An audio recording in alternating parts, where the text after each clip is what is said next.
Hello, Bonita Bay Club members. EJ McDonnell here once again with Hal Akins. We're excited to get off to another start this year on the Marsh Golf Course. Hal, just slightly over 2 weeks into the new Marsh project. What kind of a start are we off to so far? We're off to as good a start as we had last year, I think. We're actually building greens today.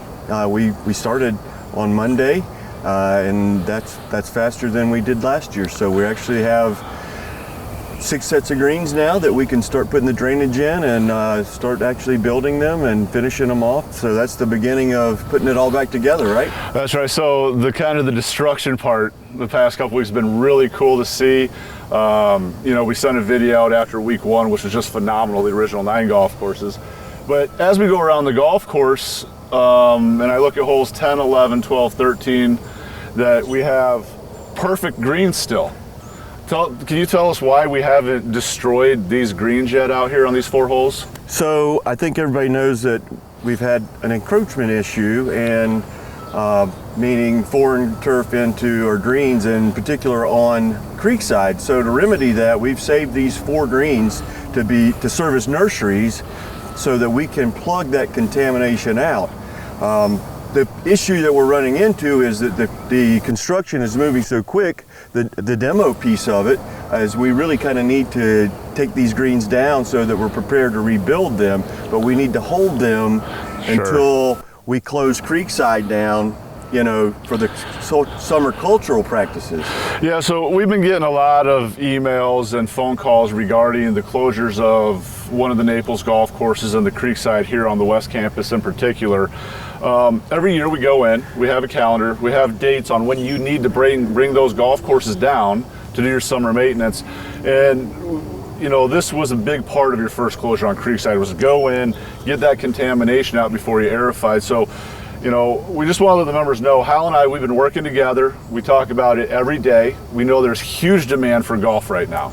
We know a lot of people are staying. There's not a lot of things to do, and we want everybody to be able to play golf and get tee times and not have anybody shut out. So just to let all our members know, Hal and I are working together, like I said, on a daily basis.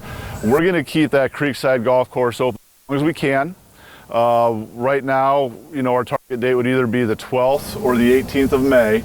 And if we have to push it to the 18th, Hal, I think you're probably going to have to start taking some of this and getting that contamination out so you can get to be verified. We've got that in mind, of course, and you and I have talked about that many times. But the goal was to shut down on the 11th and just to sink that whole weekend to, pulling out that contamination and making sure that we did a really good job of that. In lieu of that, knowing that maybe that won't happen like that, we're going to go ahead and push forward. We wanted to do it in a way that was that didn't inconvenience the member, but we've been working on the perimeters up to this point, but now we're probably going to start getting into the greens and start really pulling out stuff that's in the middle of the green, which is going to be a little more disruptive, knowing that we might not be able to close on the 11th. Yeah, well, we know we got 2 things we got to look at. We got to make sure the golf course stay in great shape, that you guys can get your work done, because we can't just keep pushing it off. No. Because that will do 2 things. It'll mean that we're opening the golf courses later in the fall, or everybody that's here year round, we'll be playing on less. The golf courses just won't be in good shape when you open them after aerification type of a program. So we want to push forward that. So if that week, the 11th, if we have a need to keep Creekside open, we ask members just please bear with Hal and his crew. They'll be out there, not necessarily in the middle of play, but you'll see some plugs in the greens. They'll putt just fine, but we do have to keep the maintenance practices going to keep these golf courses in great a shape as you do year round for them. Well, Creekside is the last on the list to be rebuilt, so who knows when that happens. That's a really good point. So, it could be 4 years, it could be 6 years. So we got to do what we need to do to keep those greens in as good a shape as possible, and unfortunately, that's going to be a little disruptive. Okay. So, well, like I said, we're going to do our best to make sure everybody has their tee times. We want everybody out here playing golf. There's a reason that Hal takes such good care of these golf courses, and so you can enjoy it. And all of us on the golf side, we love seeing the members and coming into work every day. So anyway, let's move on through this Marsh renovation project. Why don't we kind of show everybody, here we are on a perfect green. Obviously, everything's just destroyed behind us. And why don't we kind of go through and look some of the greens that are in different phases of the rebuilding process? Yeah, I thought it'd be nice if we kind of took everybody through a process of rebuilding a green, and it starts here. You know, obviously this one hasn't been destructed yet, so we're going to kind of walk through and get the next couple of phases, I think, as we go through today, right? Well, just from our intro, I think this is going to be kind of a long video, but I think everybody has plenty of time on their hands, so let's move on to one where we just have the floor in there. And keep your distance. Just stay away from me. All right, Hal, so here we are on the 15th green. Obviously, we have a lot of activity going on behind us. Looks like they're pulling out the old green. Can you kind of tell us the process of what these guys are working on here? Yeah, so there's about 30 inches of material, old material in here that we want to get out. You can see behind you where they've already removed it from the old green, and you can actually see where the old perimeter of the green was. And over the years, these greens had grown in, but when we do this, we go back out and find the original edge. And then sometimes we even go beyond that when we rebuild them. But anyway, we want to take all this material out, and so in preparation to rebuild it. So we take this to a hole, a bury hole, and then we put this material in that hole and take good material out of the ground that we can use in other areas. And you can see behind you, there's some material right there that we've already removed and buried the old material in that hole that we removed that from. Yeah, so, you know, a couple of things have been interesting the past couple weeks is that these greens had so much buildup, you know, that on one of the greens it almost looked like when they redid the greens back, I believe in 2000, it looked like they just built the green on top of the old one just because of all the sand and organic material over the years. I mean, that's just phenomenal how much that builds up. Well, and, I'm looking back here. I don't know if Becky can get a picture of it, but you can see there's a darker layer on top there in the wall of this greens well, and you can see the lighter material at the bottom. Well, that's the original green and the original greens mix, and that darker layer is what is built up over all the years. Yeah. So it's almost twice as much material as it started out to be. Yeah, that's pretty cool. One of the things that, you know, we've seen, you know, when we did Creekside and then obviously last year with Bay Island, is how they just take all this old material and they just bury it in the ground. And then all of a sudden you have brand new fill. It's pretty cool. Serves a couple of purposes. You know, to haul this kind of material out of here would be extremely expensive, but we also harvest a lot of good building material out of the ground and replace it with this old material, and then we use that in other areas to help build tees larger, make fairway bunkers, you know, help improve the contours around the greens, things like that, you know. Cool.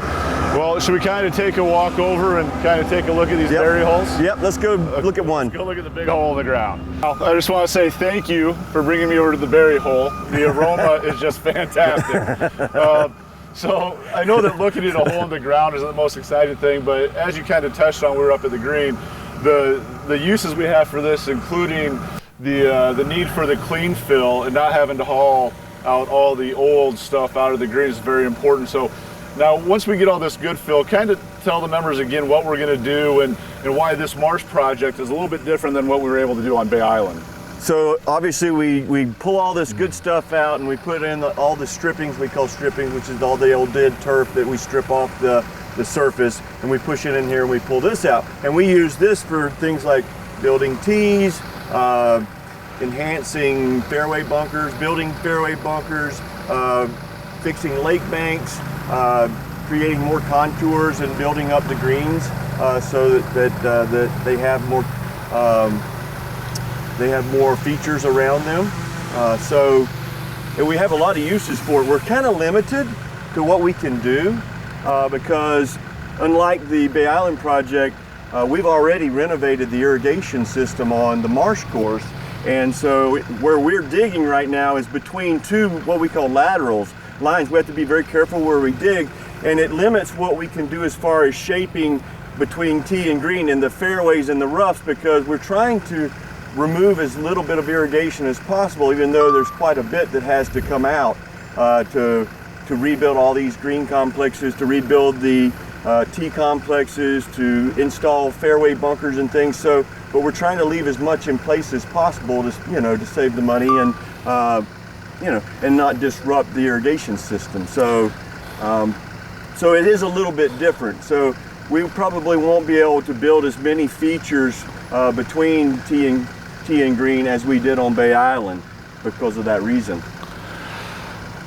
Yeah, so a lot of great points, especially, you know, saving that irrigation and, you know, just kind of, it's not really value engineering, it's just being smart about how you're spending your money during construction. So anyway, can we get the heck away from this from this hole and maybe go look at what they're doing on some of the other greens? Absolutely. All right. Let's go. Hey Hal, here we are at the 16th green, like I need to tell you that.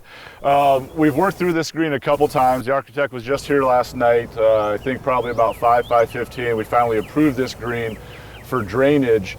And this green is not the original green that we looked at or what the plans had in it. So kind of tell us the process we've gone through and what we look at out here in the field. This one took a little bit longer.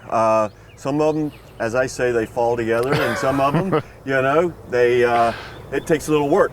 You start off with a green sheet that has the design of the green and the green complex and all the contours and swales and all that are going to be around the green and the bunkering. And the shaper goes out and he starts shaping it, and inevitably he always runs into some kind of challenge with that design. This one in particular, this green was draining out in the bunker about a quarter of the way up, and so we had to kind of change that a little bit, so because we don't want greens draining in bunkers because that'll wash out the bunker. Sure. So we worked with that a little bit, and we kind of changed the contour in the front, and then we got out here with the architect, as you know. And he looked at the one bunker that was in place there, and he didn't like that. He kind of thought that was a little blah. So we broke that bunker up and made two here.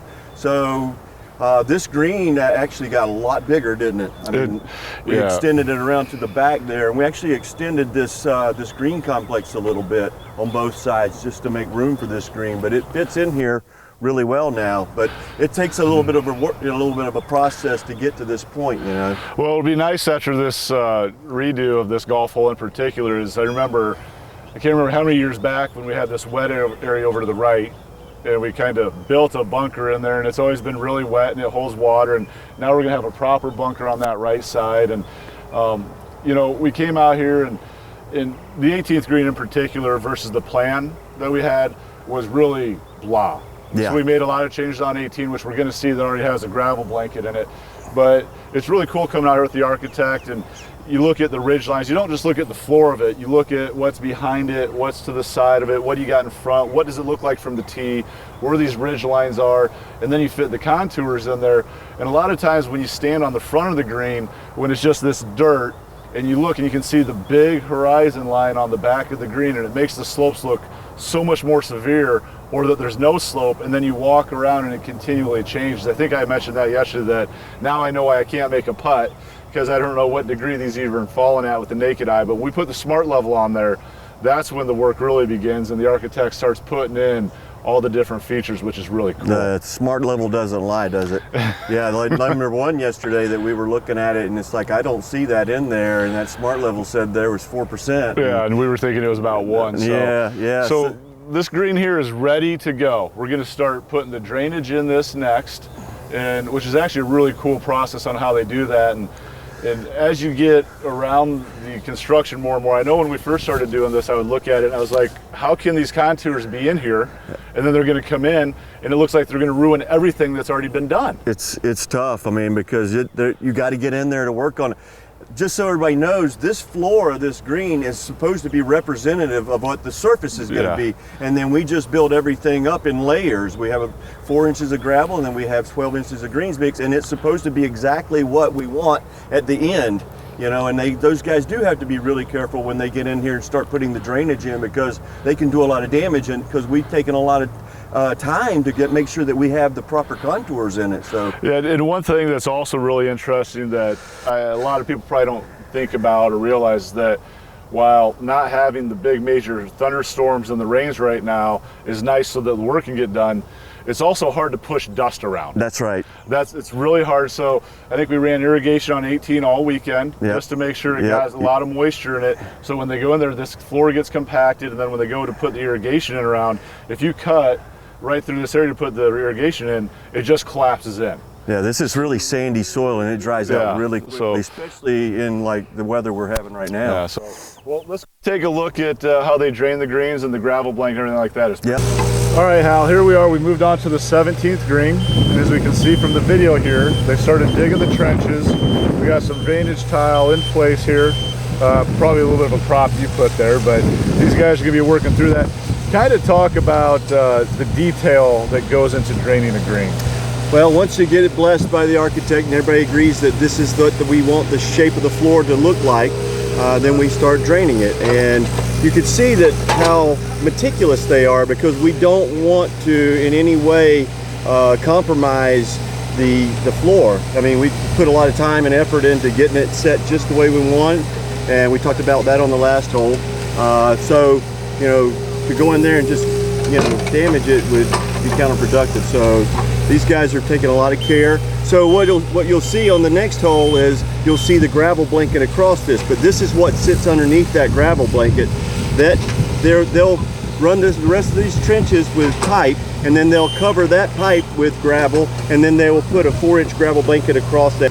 When we are out here working with the architect, and I think that the construction guys, their favorite words is when the architect says drain it. Yep. That means they've got it nailed down, and then that's just where they have to be perfect after that to keep those contours. Well, greens are the most important piece of the golf course, and it's obviously important that we do these as well as we possibly can. And this is where putting the golf course all starts. Putting it back together, this all starts with getting the greens, you know, rebuilt. So. All right, well, let's head up to 18 and check out that green. I think we have the gravel blanket all done up there. Yep. Okay, so we were just down to the 17th green where they were just starting the drainage and cutting it out into the floor. So as we talked about on 16, when you see that floor and they come in, that's how the slopes and the greens are supposed to be. We put the drainage in, and now we have this 4-inch gravel blanket. And this is, to me, probably one of the most important parts of the construction when I look at it, from my point of view, is because this gravel blanket isn't exactly 4 inches everywhere. It'll change the contours of the green. That's right. You know, you can see the stakes out here, and they all have a 4-inch mark on them, and they work their way from this part of the green, they work their way back, you know, and they're constantly checking the depth to make sure that it's exactly 4 inches. And then on top of this, then the next step is to put in the greens mix, which is a sand and peat mixture, and that'll be exactly 12 inches. So you got the floor, the gravel blanket 4 inches, and then your greens mix of 12 inches, and that's all the same contours. Yeah, so in addition to the importance of the slope in the green, this is also one of the biggest things as far as how the grass on top is going to perform, right? Because you got to have your 4 inches or 12 inches. So what happens if I had 2 inches and then 16 inches of green mixes? What would happen to the grass that's up on top? The whole idea behind the construction of a USGA green is that you have this gravel blanket that perches the water table and makes the greens mix perform the same regardless of if it's high or if it's low. You know, if you start having more greens mix on top, then it's going to drain faster. If you have less, it's not going to drain as well. So that 12 inches is kind of there for a specific reason, you know. More or less really doesn't work well, and then your green kind of dries at different rates throughout it, and you want it, the idea is for it to all kind of dry down at the same rate, regardless if it's a high spot or a low spot. Doesn't always work great like that, yeah. But that's how it's supposed to perform. Yeah, so from like the golfer's point, it's kind of like, okay, don't screw up the slope. From your standpoint and the superintendent's standpoint is, you better make sure this is consistent so my grass up on top is consistent. So yeah, it's pretty it's really interesting, and the amount of detail that goes into spreading gravel around a green is just phenomenal. Well, this is a very delicate process. I mean, you can see this is absolutely perfectly smooth. You know, you can't get sloppy with this kind of work. You can even see where these guys are taking excess material away because there's too much in that spot. Yeah. So yeah, it's a delicate process, and it has to be done right, or you just don't get the kind of performance out of your greens as you would like. Well, once again, we apologize for the mini series length of this video, but we wanted to get something out. We're really excited about it, so I think that's probably why it went on so long. But continue with the videos. Next time I think we're going to have one of the shapers in here. These guys are they're artists. That's right. What they do when they take these plans and they put it in the dirt, and they talk with the architect and they make these changes. So we'll probably talk to Dave next time. He's a really cool guy. He's been doing this for a long time. He's really good at what he does, and we'll probably throw some more of the design elements of the Marsh golf course in next time instead of just the big construction part. So anyway, Hal, once again, thanks for your time. Looking forward to another great, hot as heck summer and another awesome project. Yeah. So, yep. once Thank you again, too as well. Thanks for EJ. watching this video, and we look forward to seeing you soon. Take care.